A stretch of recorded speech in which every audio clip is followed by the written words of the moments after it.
Today, let's talk about something that strikes fear in the heart of many new entrepreneurs: setting your prices. Maybe that's you. We're going to talk through how to think through setting prices in a way that's better for you and also better for the customer. What? We'll get to that in a little bit. And we'll also talk about two pricing strategies that I would avoid like the plague, unless you just don't like money. My name is Joe Gilder. If we haven't met, I've been running my online business, Home Studio Corner, since 2009. And for most of that time, it has generated a nice six-figure income for me and my family, and I run it out of a spare room in my house. My core audience are hobbyist musicians who are trying to learn how to record their own albums in their home recording studio, and I sell courses and memberships to help them do that. One of the things that makes me unique, there's a lot of people online talking about business because business is really fun. By the way, in case you didn't know, running a business is one of the most creative things I do, and I'm a musician and a music producer. But I think business is as creative, if not more creative, than making an album. But one of the cool things about what I do, I didn't build my business teaching people how to build businesses. There's a lot of folks online who as far as you can tell, their only experience in building an online business is the one that you're watching, which is teaching how to build an online business. I got nothing against, if it's helpful, it's helpful, great. I'm not threatened by them. But what I bring to the table that's very unique is I built and still run an online business, and that business does not teach how to make money online. It does not teach how to grow a business. I'm not even selling to business owners. I'm selling to hobbyists, musicians, people who are doing this thing for a hobby, and I've built a nice six-figure income from that business. And that's what led me to start this channel and talk about business here, because it's really fun to talk about business. Part of me wanted to start talking about business to all my musician people, but that doesn't make a lot of sense there. Hence this channel, hence this new business where I'm doing some one-on-one coaching for people. So if you're interested, reach out. We can talk about that. But really just a place for me to talk about business because I love business. It is so fun, and it has been such a blessing for me and my family. I can't imagine not being an entrepreneur. And I wasn't one of those kids who grew up with like those entrepreneurial tendencies. I was a pretty normal kid. I wasn't doing paper routes and mowing everybody's lawn all summer long. I really was I went to college and thought I'll get a job and that'll be that. But I got a job in sales. And then I started a YouTube channel just for fun. And the idea that it could be a business filled my mind and has not stopped filling my mind with ideas and excitement for the last 15 years. So if you've not seen a video of mine, that's the backstory. Welcome. Today we're going to talk about setting prices, which is one of the, obviously in business, one of the core defining things of a business is you sell something for a price to someone else, right? You are asking them to give you money in exchange for a product or a service. That's the second step of the four-step business model that I teach, called the business game plan. So the first step is give. You give value first. Second step is ask. You're asking for value in return. Measure. You're measuring how things are working, and then edit. You're making changes based on those measurements. I've got a whole masterclass to teach you that process and how it works out for me in my business. You can have that for free. Of course, just go to joegilder.biz/game to download that and access the free video. Okay, so let's talk about pricing in terms of products and services. So the primary way I've made my money online is through selling courses and memberships. So selling digital goods, video courses over the internet. I've also sold services. So I've done like music production services for people, mixing their songs, mastering their songs, things like that. Recording, like people would hire me to sing vocals on their projects or to play guitar on their projects. But typically, if you were to sum business down to its simplest form, it is an entity that sells a product or service to a customer. And so how do we price those products and services? They're different because services naturally involves your time, whereas a product is something I can make once. It might take a long time. A lot of my courses took me 6 months to create, but now I can sell it over and over and over and over again without any additional effort other than putting together the promotions and writing the emails. Okay, so first let's talk about services, and I want to jump right out of the gate and talk about one of the big mistakes that a lot of people make when selling their services. So when I say services, I mean you are creating content on YouTube, for example, you're building an audience, and the primary thing, or one of the things that you sell, one of the ways that you intend to make money is offering your services to some of the people in your audience. So if it's the music world, you're offering to record things for them, produce a song for them, mix their project, master their project, things like that. It could be a service such as consulting or coaching.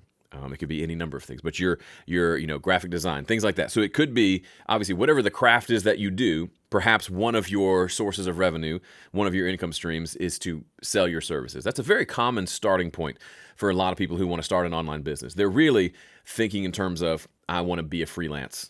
I want to work for myself. That is like stage one of being an entrepreneur, working for yourself, where really you're just saying, instead of having a job at a company, I'm going to have a job here working for clients. And that's great. I would say that is way better than a job for a company for most people.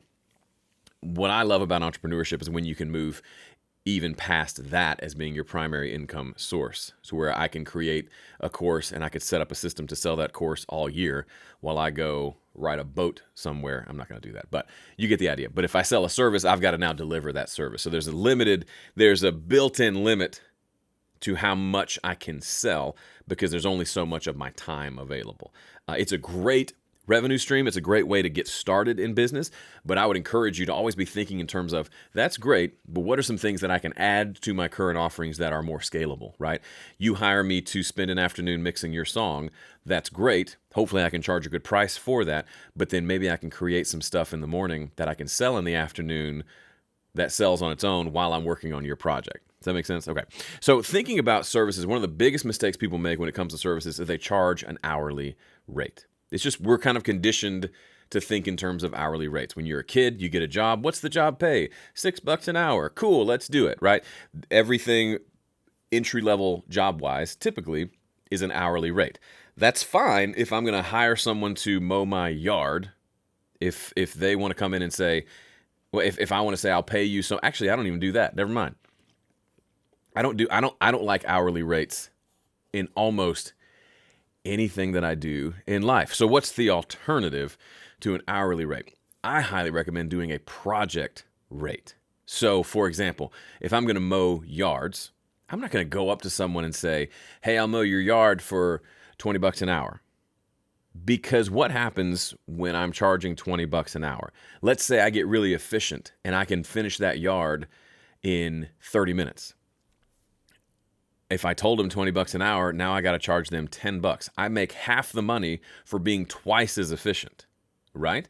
Or let's say they hire you to create here's a great story, and this kind of illustrates my point perfectly. Famous artist, I believe it was Picasso. Don't hold me to that, but the story still instructive. He's eating in a restaurant. He draws a doodle on a napkin, and it's this beautiful thing. So someone says, can I buy that from you? And he says, sure, it's $30,000. And they say, well, it only took you 5 minutes to draw it. And he said, no, madam, it took me a lifetime. Point being, he is not in the business of getting paid for hours spent on something. He's getting paid for the value of the thing that he's offering. That's the big writer, downer, takeaway point.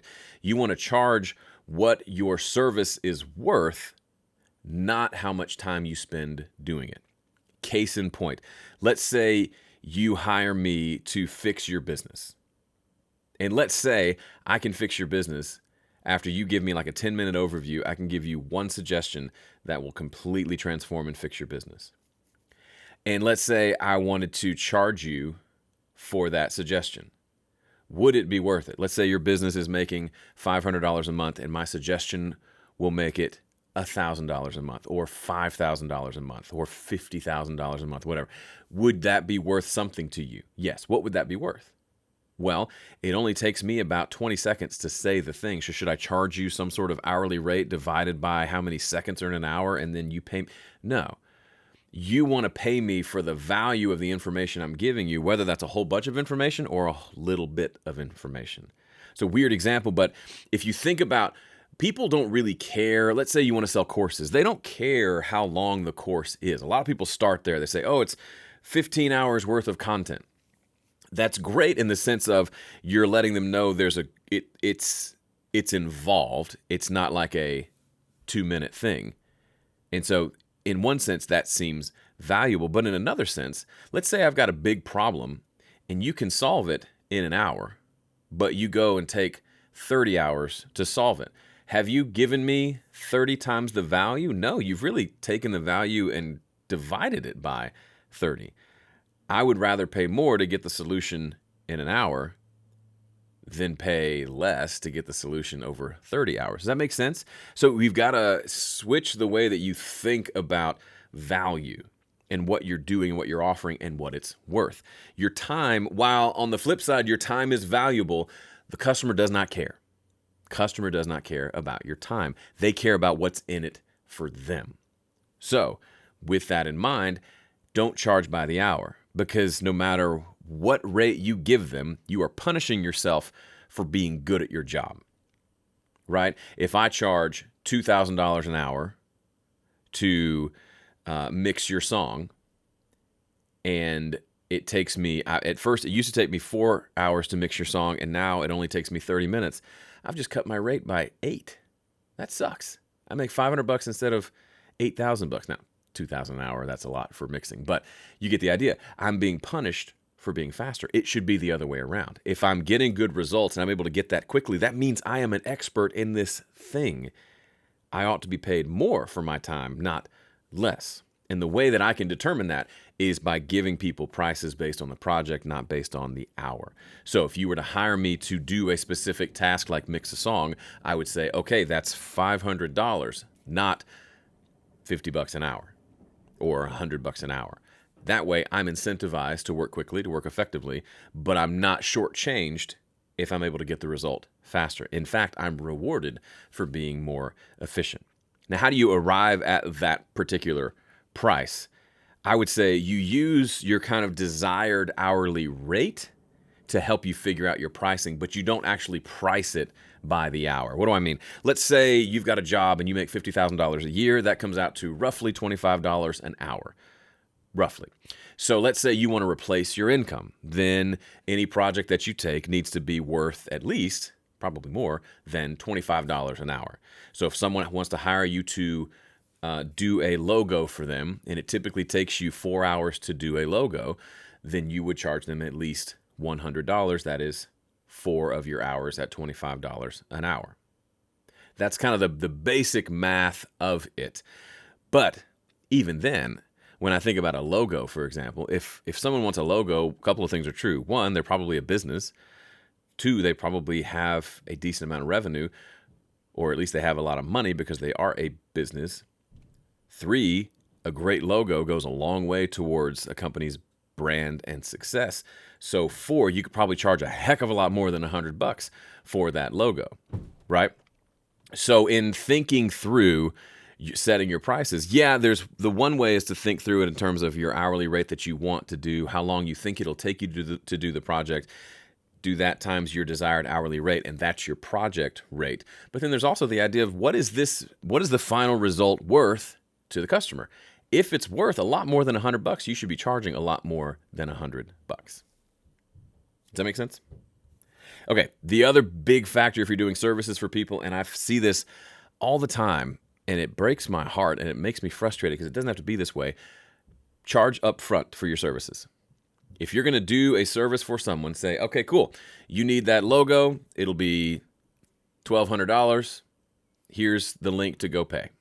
As soon as I receive payment, I'll get you on my calendar. A lot of people have this backwards. And maybe it's the way that things are done. You do a service, then you send an invoice, and they pay you later. If you want to go that route, by all means, do it. Sure, fine. But this is your business. You get to determine how things work. You get to set the ground rules. If you're really good at what you do, then you should be able to determine how people pay you. This is the way I've always done it with client work. They say, hey, will you record a vocal on this song? I'll say, sure, here's the link. Go check out. Enter your credit card information. When I see the order come through, then I'll put you on the calendar. It's that simple. That's what it takes to do business with me. I've heard so many stories from people who do, they'll spend days, hours, even weeks doing building a website for someone as a service, and then the person won't pay them. they'll do all this work, and maybe they don't give them the final product, right? They give them something with a watermark on it. And when they get the final approval, then they ask for payment, then they deliver the final. You can take all that out of the process by charging up front for what you do. Yes, a website. I can build you a website for $5,000. How would you like to pay for that? And if they're not willing to pay, then we have other problems, right? They don't know you well enough. You've not done a good job of selling them on you. You've not demonstrated your own value. Maybe you're not worth $5,000 yet. Whatever the case may be, something else is the problem. I have found one of the biggest benefits of creating a YouTube channel and bringing consistent content is people start to get to know you. People talk to me when I meet someone that I've never met before, but they've watched my content for years. They talk to me as if they know me. We've literally never met, but they talk to me as if they know me because in a way they do. They're comfortable with me. That's why when I launched this channel, the very first person to reach out for me for potential coaching, I didn't have to hard sell them on paying me thousands of dollars to coach them in their business. They already knew me because I'd already done the work of creating. This person knew me from my first business. So for 15 years of creating goodwill and demonstrating my value to the world, asking for $3,000 was no big deal. It was not a big hurdle I had to come over. So if you're having people push back on your price or the fact that you pay upfront, then there's probably an issue with either the quality of what you're doing, the quality of the content you're putting out. They don't quite trust you that you're worth it, or maybe just that particular person is not a good fit. All of these are valid answers. So if you get paid up front, guess what? The whole relationship changes. They've got to trust you. You've got to be trustworthy. But now you're not chasing them down for money after you've done the work. I don't see any reason to do the work up front before getting paid. I've seen it time and time again, these people chasing people down for money when they sometimes just won't even pay them. They'll say, never mind. And then they learn this valuable lesson. If they had gotten paid up front, guess what? The whole process goes better. Yes, it's better for you as the person delivering the service, but it's better for them as well. Because now they can't back out on the project. They're now literally invested in the project. They're going to engage with you in an appropriate way. Otherwise, they just wasted their money. If they don't have to pay you till it's done, they can flake out at any point. And that just feels, to me, that feels like a terrible, terrible, terrible place to be. So I highly recommend, if you have always thought about doing the service first and then charging them later, flip the script. It'll make you more motivated. You can test out pricing because you can see if it works. Here's the price. Excuse me. You say, here's the price. Here's a link to check out. As soon as I see the order come through, I'll get you on the calendar. That's how they reserve their spot. So you can quickly test, did that price work? Oh, the order came through. I guess that price works. Now we know that that's the price to use. Okay, so let's flip the script a little bit and talk about selling products versus selling services. A lot of this is interchangeable. A lot of these concepts work whether you're selling a product or service. But when I think about products, there's one big mistake that I see people making, and I made this mistake myself. I still fall into this trap quite regularly. When I talk about products, I'm talking about, specifically for me, courses, a digital product that I'm selling. And that mistake is simply this: playing the cheap game. A race to zero is a terrible race to be in. Nobody wins. It only really works for big companies like Walmart. When you have thousands of stores, then you can be the low price leader, because you have so much volume that you can still make a profit at razor thin margins. You and I are not going to be Walmart. So we can't be the cheapest.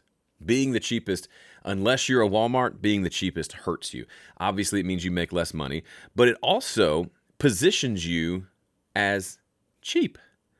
I had a coaching, one of my clients right now. We were talking about, he finished a project for someone, and then they said, how much do I owe you? Which, let's flip that. Let's charge it up front.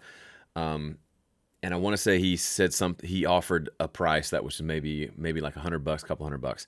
And the customer said, no, that's too low. I'm going to pay you. And I think they paid them double what they asked. Now, it would be great if everyone was like that. I would not want to build my business on hoping for the generosity of others to double my prices without me asking for it.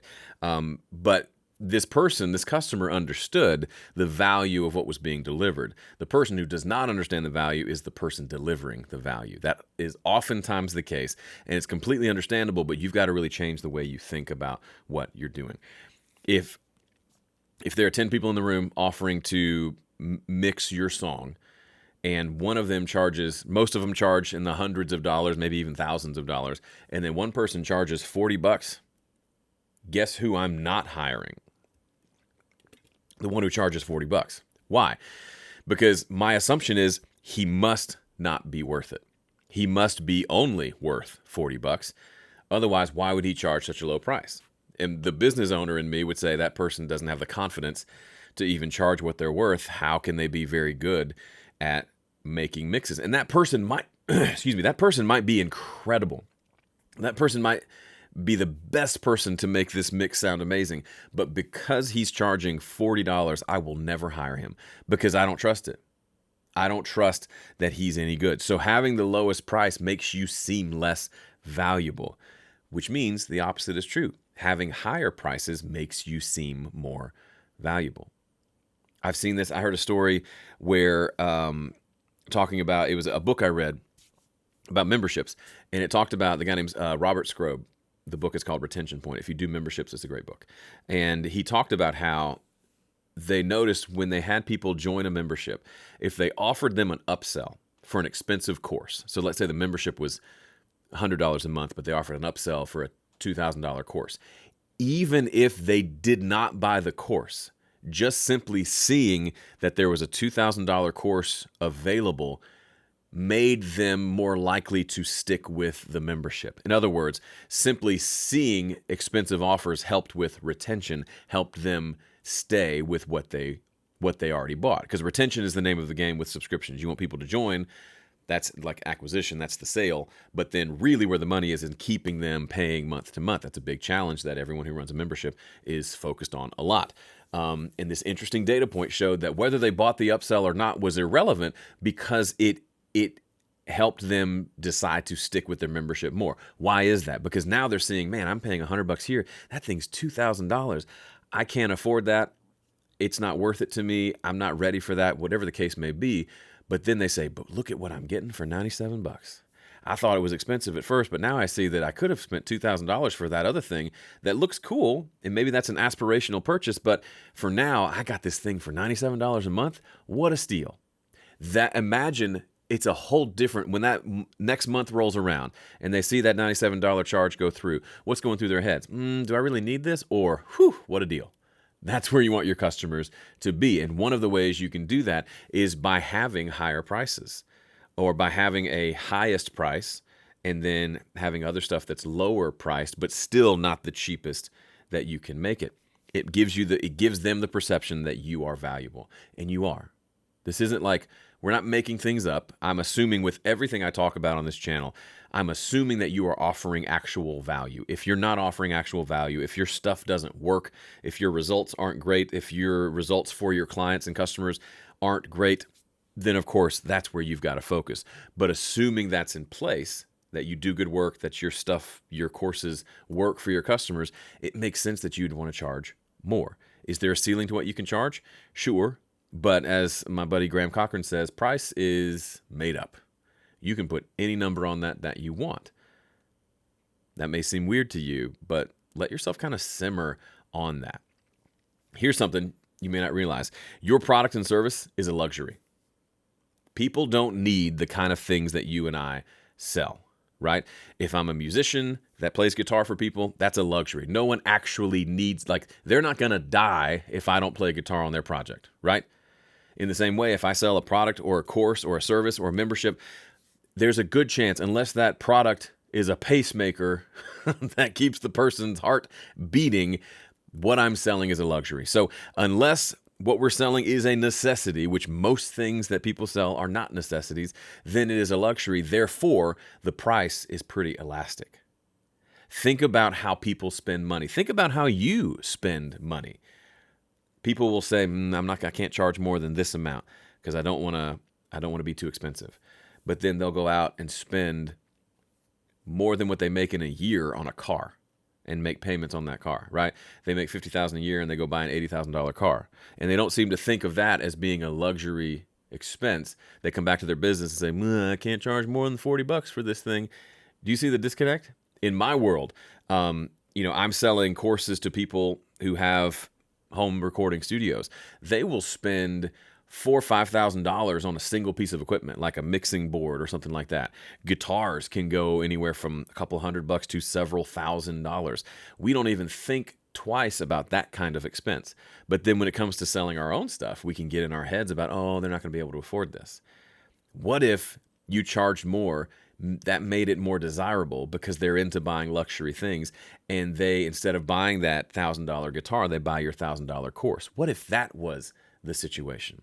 And if that's not happening, then there's a problem with what you're selling. There's a problem with how you're selling it, how you're talking about it, how you're describing it to the customer. They don't get the value yet, and that's all on you. I am completely talking to myself right now. Even 15 years into the business, I'm literally thinking about ways to improve the stuff that I'm selling so that I can raise my prices again. I've raised them many times over the years, but even more because I'm so sold on the value that I bring. That's powerful. Be sold on the stuff that you sell. So here's an exercise for you. Whatever your pricing is, maybe you haven't sold anything yet. Whatever your pricing is or whatever you think your pricing is, think of a price that scares you. Like, think of talking to a client or emailing a client and putting a number in that line that kind of makes your knees tremble a little bit. And then think about what you would have to offer to make that price worth it. I did this years ago. My buddy Graham Cochran and I ran a business together where we did a membership, we did in-person events. And the in-person events, we did the first one, we would do a 2-day event in a studio in Nashville. And we would bring in like 10 people, record a band. It was really fun. The first time we did it, we sold it for $1,000 and we discounted for most people. I think only one person paid the actual $1,000 and the rest paid like $800 or less. And it was hard to sell it. The second year we had some proof we had done it. I think we sold all the tickets for $1,000 and that worked. But after, paying both of us, paying for the studio, paying for meals, all that stuff, it just wasn't much money left over. Even though, 10 people times $1,000 is I can't even do the math. It's $10,000. We made a couple grand each at the end of the day. It wasn't a super profitable thing. It was fun. It was worth doing. It was enjoyable. But the next time we sat down to do it, we said, what should the price be? Because it's feeling like the $1,000 is too cheap for everything that they get. And we started having this conversation of, instead of how much will people pay, we started to have the conversation of how much could we make this? How expensive could we make this? And at the time, Graham threw out the price. What if it was $3,000 instead of $1,000?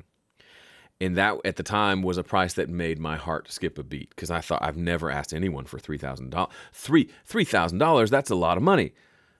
That's some people's like the money they make in an entire month. Like, how could I? It gave me some heart palpitations. But we talked through. Okay, so if it was $3,000, what would it be to make it worth $3,000? Now the answer could be we do the same thing we've always done. It's always been worth $3,000. We just never charged it. That could be the answer. But for this, we decided to decide, well, if we charge $3,000, suddenly we can have some fun and we can do some more things. Like we can give them rides from the hotel to the airport. We can pay for their hotel room. We can pay for all their meals. We can take them out to downtown Nashville, to Broadway, to experience that and to go to a nice restaurant, and the bill is included, kind of this all-inclusive retreat thing.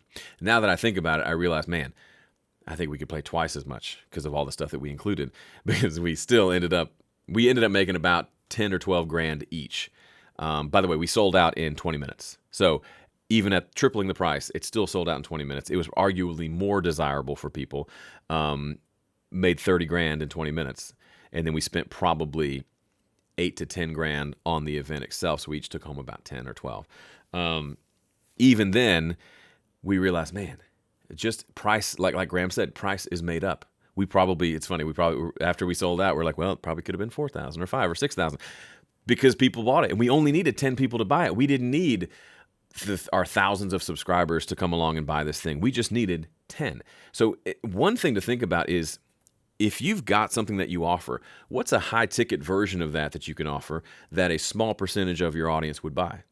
Because there's a small percentage that would buy whatever you put out at whatever price. Not everyone. You're not going to sell 100. Let's say you have 1,000 subscribers, you're not going to sell 100 people a big expensive thing, but you might sell, 10. And 10 times whatever that big price is, could that change your entire year of revenue? It's possible, right? So what could you offer that's a more expensive thing, that's maybe more access to you, some sort of experience like this Nashville thing that we did, one-on-one coaching, group coaching, like there's all kinds of ways you could do it.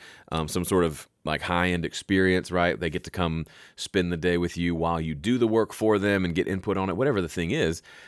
Even just having, like I said before, having that exist, they might say, can't afford that, but I'd like to one day. Or can't afford that, but now I see that what you're doing for me is a great price, right? It's not fake.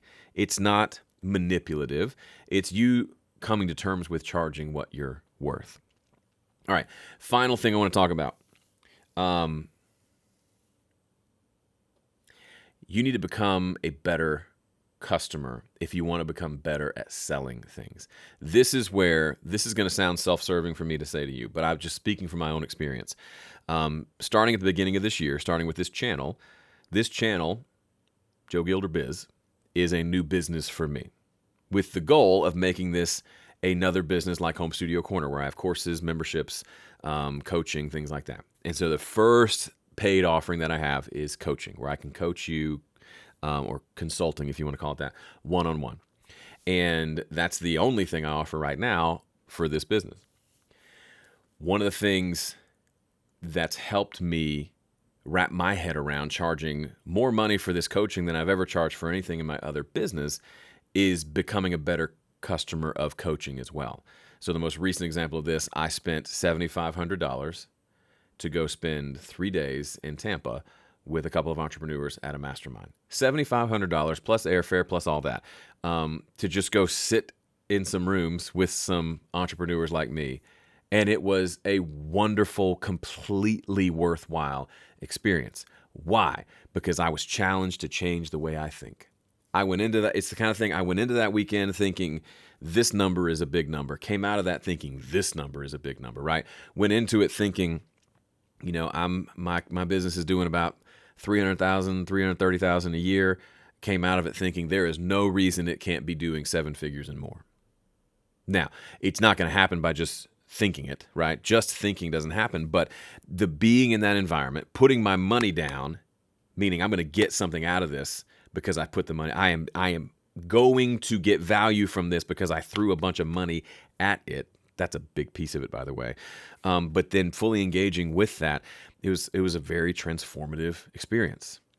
Just before shooting this video, there's a $5,000 event that I'm most likely going to do next month with a different coach, and then there's another coach that I'm thinking about doing ongoing monthly coaching, probably starting in the next month, at a very high price point. We're talking like 5 figures price point for the year. Am I telling you this to brag? No, I'm telling you this. There is something about being a good customer that makes you a good entrepreneur. Learning how to spend money on the thing that you sell is super helpful.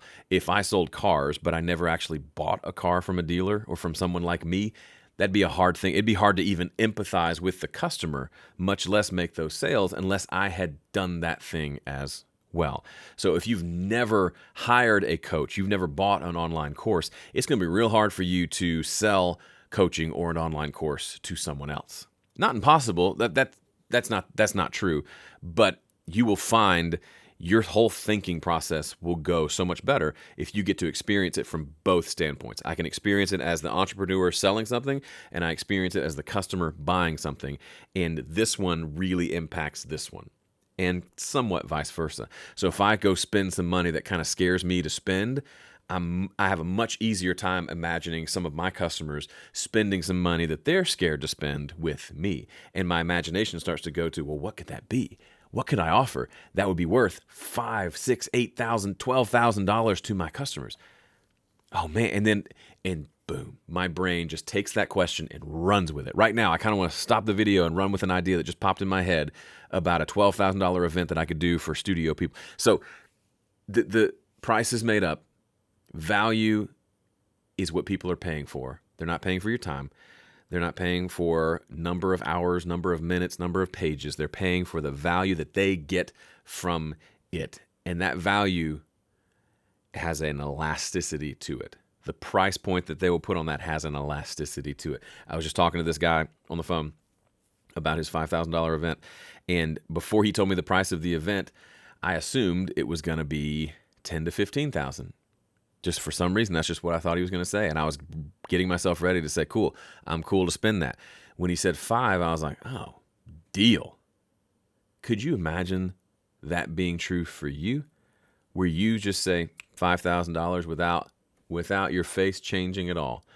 And they say, wow, deal. That's possible. And I get goosebumps just thinking about the transformation that can happen for you and for me when we allow ourselves to think in terms of value instead of just in terms of time for money or price. I know this video is about setting your prices, but it's really about realizing value, and then you can slap a price tag on that. But if you can focus on creating really transformative, life-changing, valuable experiences and products for people, man, the sky's the limit on what you can charge. So if you like what you see here and you think you would enjoy doing this one-on-one with me, I encourage you, head over to joegilder.biz/apply to fill out an application to work with me one-on-one. We will, as of currently right now, this could change because my schedule could get wonky, but currently I'm offering a free one-on-one call for folks who are accepted, just to get to know each other and to see if the coaching things make sense. It's basically a strategy session to figure out what your next step is for your business. Go check it out, joegilder.biz/apply. And finally, if you like this video, you'll love this one about stop waiting for permission.